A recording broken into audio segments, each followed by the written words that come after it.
Ano ang gagawin mo kung marami ng katulad ang negosyo mo? Pare-pareho na lang kayo.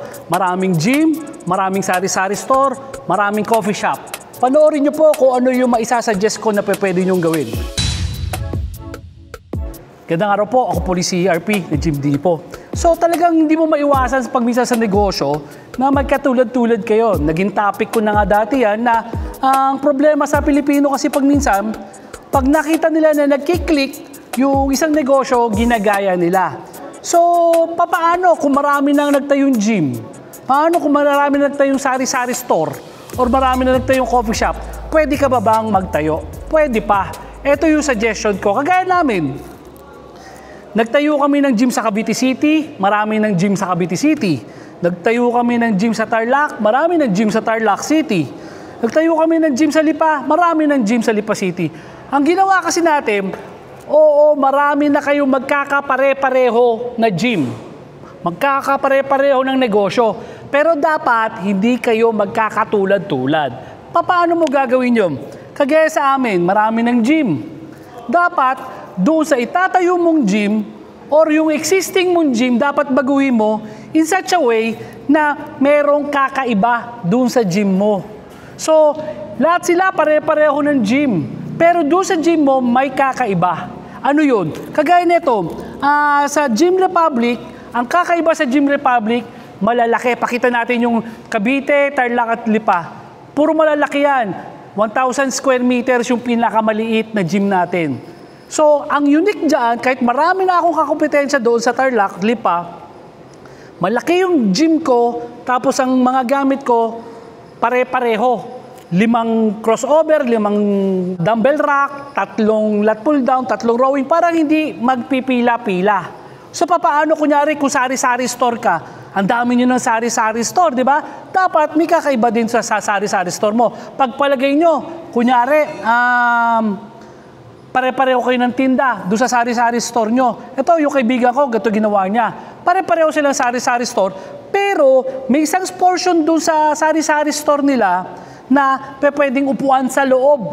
Di ba? Kumbaga may bakuran sila, pwedeng nakaupo doon yung mga tao. Kasi katulad niya, pag minsan, ang mga kliyente nila doon, yung mga nagbe-break time sa trabaho, sa mga construction, sa opisina. So kayo, pag pumunta ngayon doon, pwedeng uminom ng kape, pwedeng uminom ng soft drinks. So kunyari, may 4 na sari-sari store na magkakadikit-dikit. Pero ikaw lang yung may upuan doon sa looban nyo. Pare-pareho kayo, pero hindi kayo magkakatulad. Sa tingin nyo, sino yung pupuntahan ng mga tao kung meron yung isang tindahan na yun ay may mga upuan? Hindi ko naman pinopromote, no? Pero pag minsan, pagkatapos sa opisina, di ba? Makikita mo yung mga nagiinuman. Ito, yung iba nga, nakikita ko sa 7-Eleven nagiinuman. Pero ito, bawal kasi mag-inuman sa kalsada, kaya hindi dapat dun sa labas ng sari-sari store nakalagay yung upuan. Pero what if, kung dun sa sari-sari store may upuan ka sa loob? Di panalong-panalo ka na. So, pwede kang makigaya. Pwede kang magtayo pa ng sari-sari store. Make sure lang, kakaiba yung sari-sari store mo. How about sa coffee shop? Okay, may coffee shop, ang dami nyo na rin coffee shop. Sa isang bloke, 4 kayo na coffee shop. So, pwede pa bang kumita yung coffee shop mo? Pwede. Pare-pareho kayong coffee shop, pero sa iyo, kakaiba, kaya hindi katulad. Kunyari ako, yung may coffee shop, ang gagawin ko dyan, something unique, katulad yung napanood ko sa TV na isang beses, sa Facebook. Yung coffee shop niya, sa gitna, may parang napakalaking sandbox. Tapos, may mga remote control na laruan ng mga traktora. So, nakikater nila doon yung mga adult na habang nagkakape, pwedeng maglaro. Nagko-construction nung truck, hinahakot yung buhangin. Something unique. May reason bakit ka pupuntahan. Or kaya yung isa pa na sinasuggest ko, nakita ko rin to, pet-friendly na coffee shop. Okay, lahat kayong, 4 kayong coffee shop doon. Pero yung 3, bawal yung mga pets. Pero sa iyo lang yung pwede yung pets. Pets allowed sa inyo. So sa tingin mo, sino yung mga pwedeng pumunta sa inyo? Yung mga pet lover, na coffee lover din. So, kung ganun yung market mo, sa tingin mo ba, doon sila pupunta doon sa 3? Hindi. Sa iyo siya pupunta. So again, sa lahat naman ng business, pwede mo namang kung wala kang option, kundi magtayo ng kagaya nila, dapat yung negosyo mo may something unique. Actually, ang tawag ko doon, unique selling point.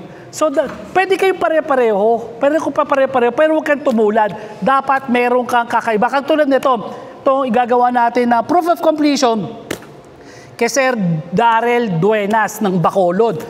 Ito, nakakatuwa itong kliyente na to kasi ito, nagsimula si Sir Darrell sa 30 square meters lang. Doon sa package A, naisip niyo yun.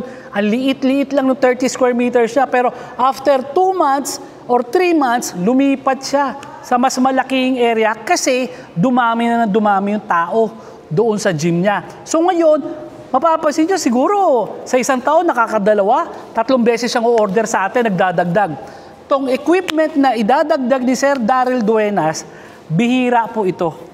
So ito, hindi common to. Kagaya nito, itong leg abductor, bihirang-bihira pa to sa mga gym. Ang magiging market mo nito, kalimitan to yung mga babae at lalaki na gusto magpaliit ng hita or magpalaki ng hita, mag-trim, magpa-firm. Okay? Bihirang-bihira kasi ang exercise para sa inner thigh tsaka sa inner tsaka outer thigh.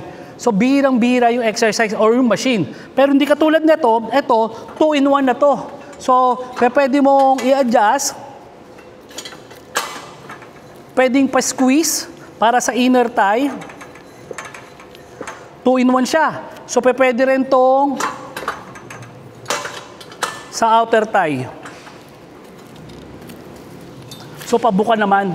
Yung kanina, pa-squeeze.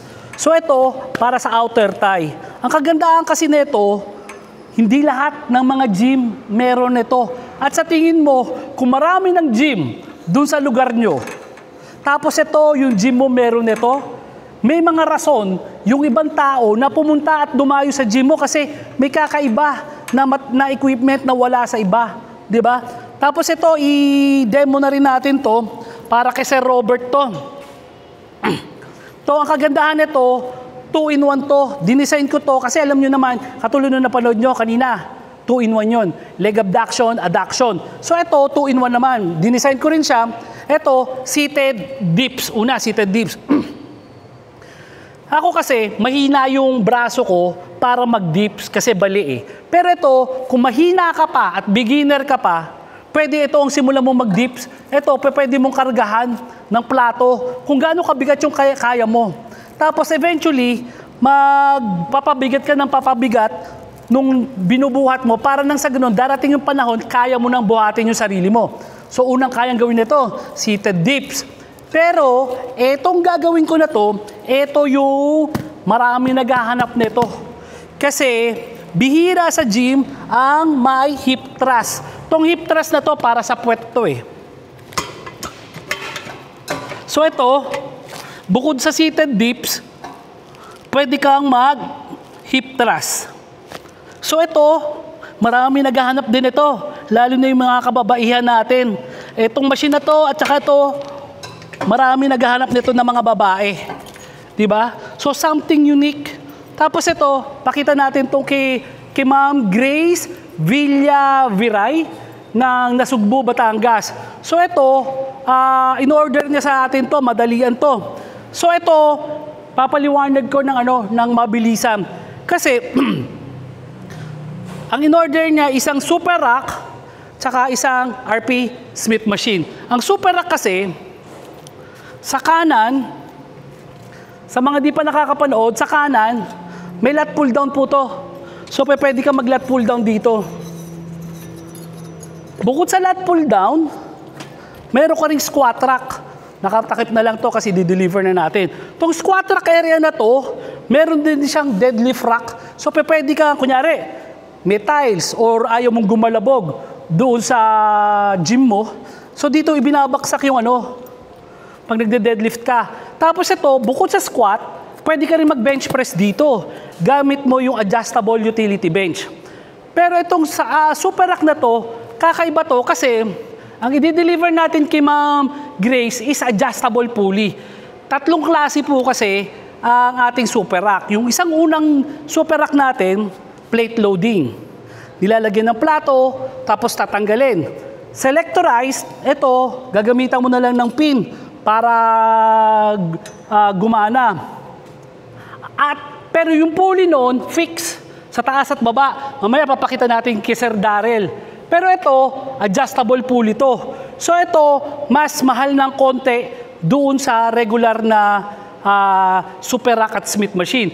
Again, ito, tong side na to, pwede mong gamitin to sa mga cable exercises mo. So, 3 tao makakagamit sabay-sabay ha.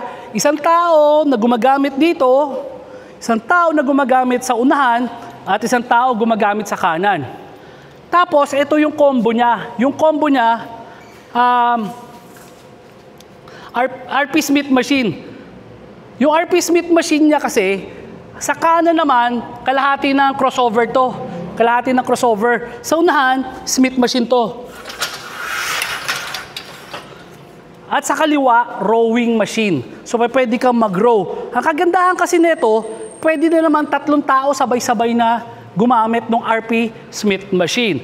Pero, wait, there's more. Kasi, etong dalawang to, which is signature na design ng Gym Depot, kasi sariling design ko to, etong dalawa na to, pag pinagtabi nyo po ito, paglalayuin mo lang ng konti, pwede ka nang mag-crossover. Imagine mo, bumili ka ng 2 equipment, pero ang katumbas no, na pwede mong sabay-sabay gamitin, may naglalat pull down, may nag-squat rack, may nagko-crossover, may nag-Smith machine, at rowing. 5 equipment yon na sabay-sabay na pwedeng gumamit. 5 equipment yon na nakatipid ka ngayon sa space at sa budget. Kasi pag ito yung binili mo, nakakatipid ka ng at least 30,000 pesos. Kumpara kung hiwalay-hiwalay ka pa na bibili ng lat pull down, squat rack, crossover, Smith machine, at saka rowing.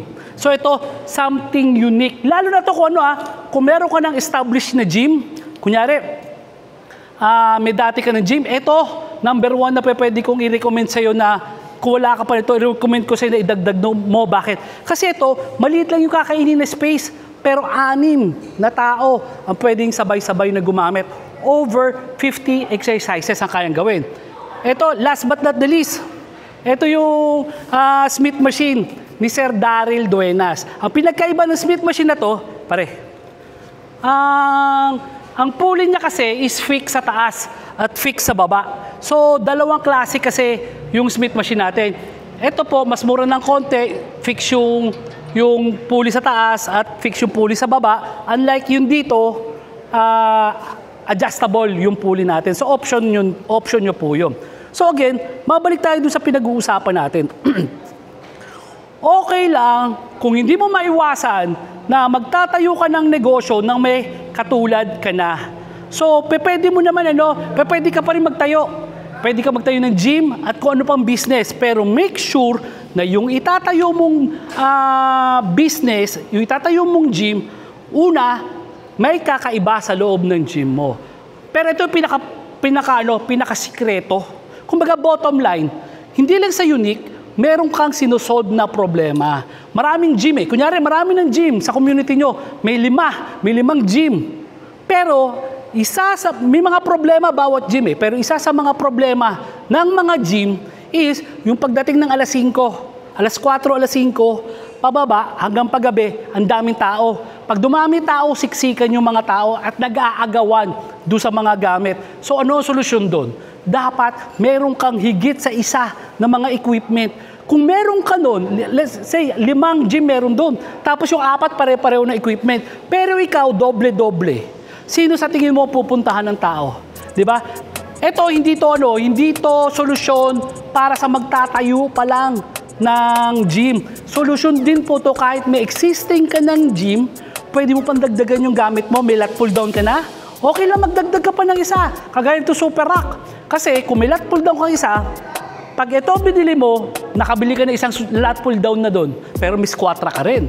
May kalahati ka rin ng crossover. Di ba? So, yun yung solusyon pagka ang negosyo mo may mga kapareho. Kailangan wala kang katulad. Ako po si RP, na Gym Depot. Magandang araw po.